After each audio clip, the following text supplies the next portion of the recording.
team. We've seen a lot of that recently going back-to-back labs, and we were really impressed with how they were able to manage time, getting those openings. I don't know. I don't know. We'll have to see. Because we have the ban phase right now, Ollie. We have the ban phase right now. And that's more. We got one. Boom. Black Green Castle. Your vertical angles can be, but he moves in, and there aren't actually that many above the plant spot itself. Impact made in the process, and it might come late in the round. Cloud9 start contesting that diffuse plant quite nicely. Ooh, good flick by Grixer. Out of the corner of his eye, catching Packer tucked inside the doorway, and that'll be what they need to unstick these wheels and get that diffuser on the floor. Forrest might give his life for the mission, but at least he's furthered the cause. Grixer and Yaga both pull back, waiting for this impending retake from Cloud9. The defense looking to rescind their access from the site, and yet the push is quite late. Giddy will move around the corner, cover the trophy window, but Grixer, beautiful off-angle positioning. The Azami not expecting that angle.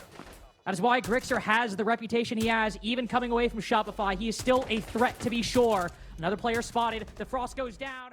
From OXG. So not only you mentioned the speed with which they went, but recognizing those opportunities is really nice. Forrest thinks he finds the same thing, but sadly, I think a little less work was done. Adam will find a nice kill, and yet nobody's able to take a solid lead. Gomez finds two crossing the piano double window. And there are only two guns on the attack left standing against two of C9's, already down a life. Adam could be picked back up, but Silent in position to trade, caught with a C4 in hand. But these attackers can play the trades quite nicely. Even a nade for Grixer if they get information. Swings around the window. Immediate headshot. That's one done. Adam should be easy pickings. So Packer pushes deep. Pulls all the way over behind the office balcony, and that's when OXG moves in. ROU projector might go up, but he could walk right through. They might not anticipate it. Gunshots fire through it. Packer remains stationary. Doesn't give them the opportunity to react. Piece by piece, and now the last one right within his grasp. Adam just 1 HP, might put this diffuser down, but he's got the mirror window looking his way, so Adam will wait. A game of patience and chicken. Who will look first? Who will make the swing? Packer fires some shots. Adam starts moving around. A little rotation, a little info. That red ping gives Packer the confidence to start moving, and yet he falls back. Moves forth, bailiff in hand! Only one shot required. Right. It doesn't have to be me on the shield. I can let that go to somebody else. Oh. Okay, Grixer. 9 and 2. In this lobby, it seems. I mean, you can barely do any wrong this game. Packer's been shooting. Bees and Dokkaebi calls go out. That is some of the best timing I have ever seen.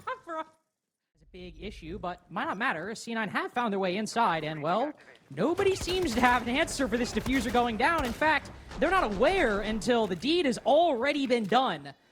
The bandits have already left the bank and are looking to get away. Silent will hold outside with the DMR. Forced pick back up, so at least it's a full 5v3. OXG have more than enough manpower to deal with this two-man crossfire outside the double window, but time is slipping. Kobe will go for the pre-fire around the corner. There's one, there's two. We've gone from dominant odds to favored C9 in a matter of seconds. Kobe hitting some insane flicks. C9 will find that BP, and inevitably there will be focus from the attack paid onto this mezzanine position. We do have the Jaeger, of course. But, well, I guess we don't have the Jaeger or the Fenrir. I was going to mention both.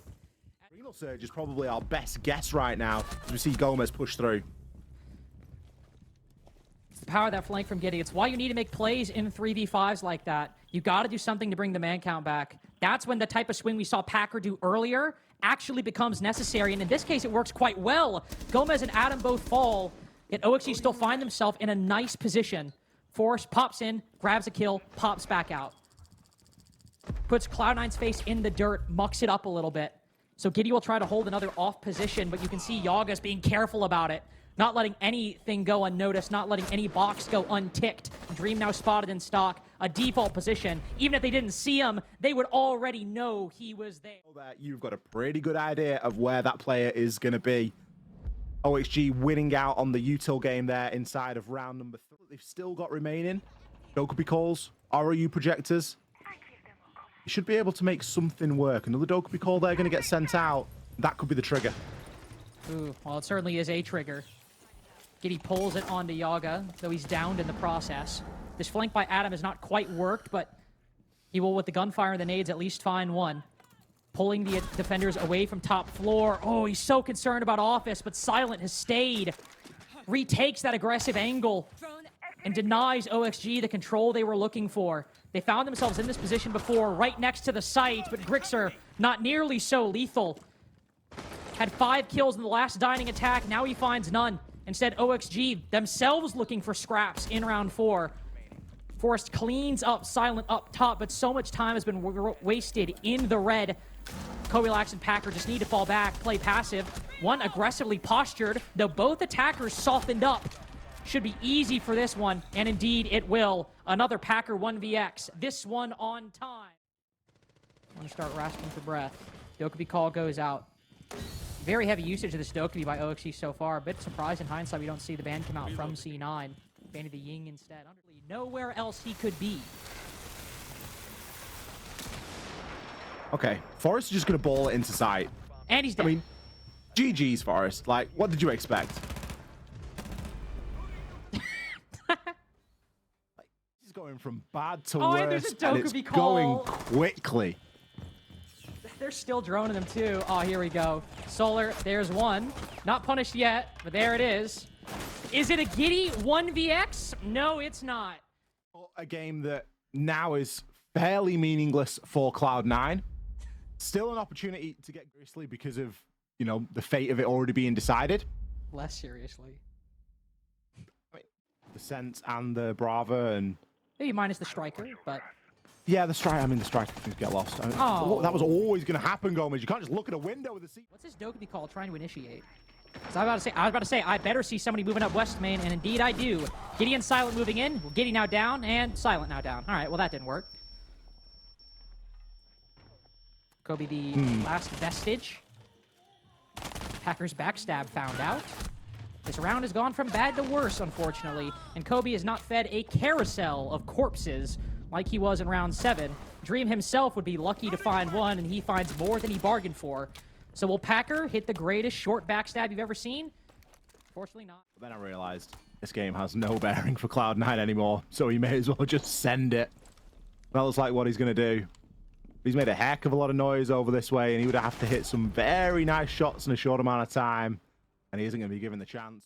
I mean, he's going a real, like, long way around about doing this, and he's making a heck of a lot of noise along the way, but he will hop in. Like,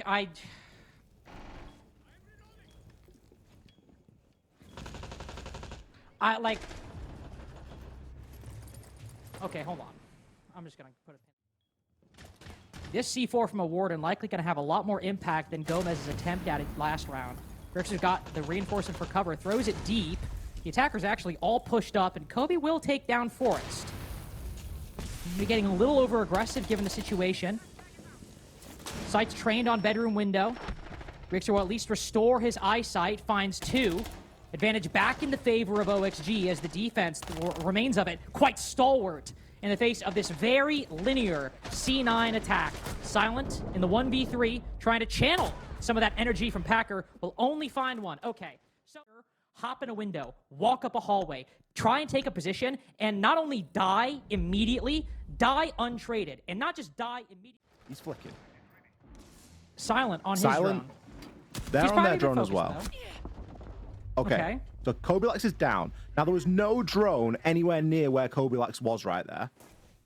As a result, Cloud9 have cleared out Office, and they can progress forth.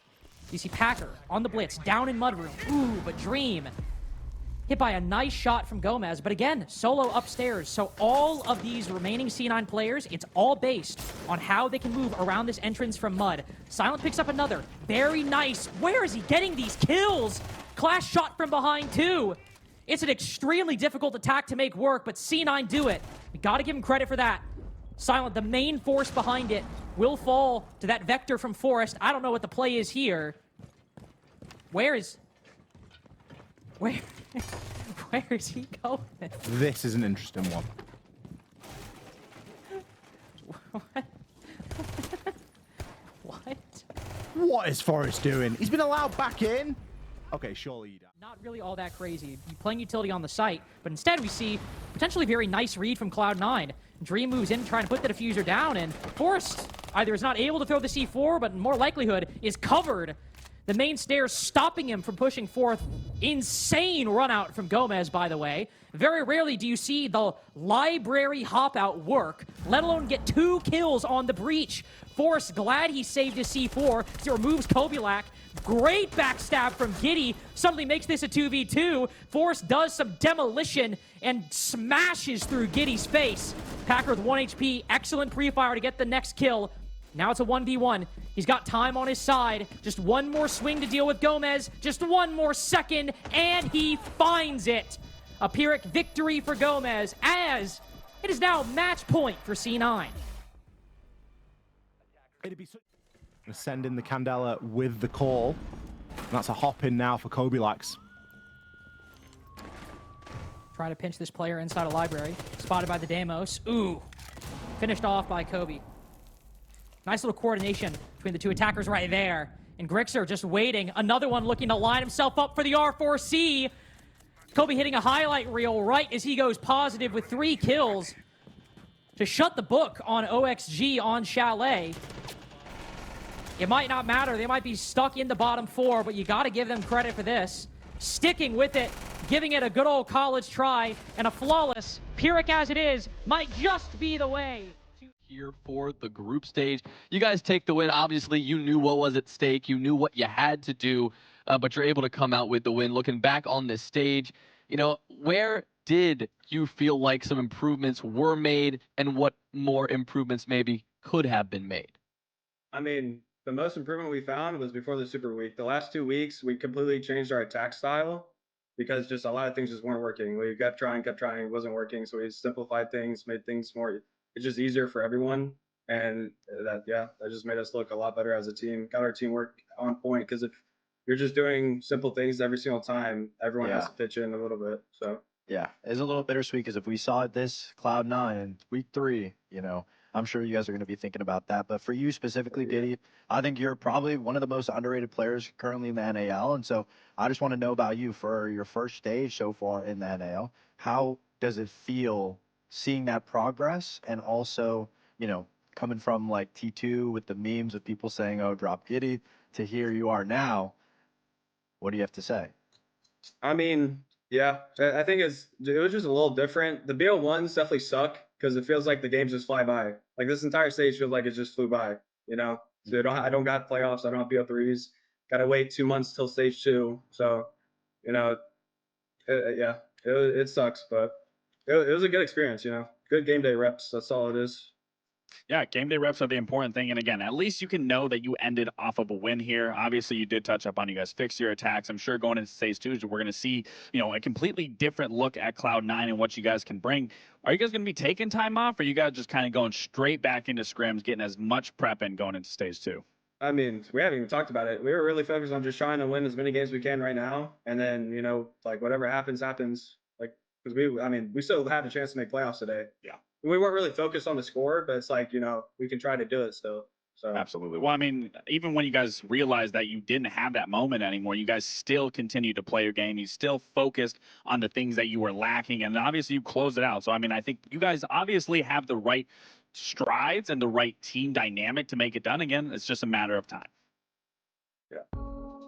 Well, Giddy, thanks you so much for your time, and thank you for a hard-fought stage. I know the 3 of us here, we wish you guys the best in continuing to prepare to come back stronger in stage 2. Finishing it off with a win, but we will see you down the line, my friend.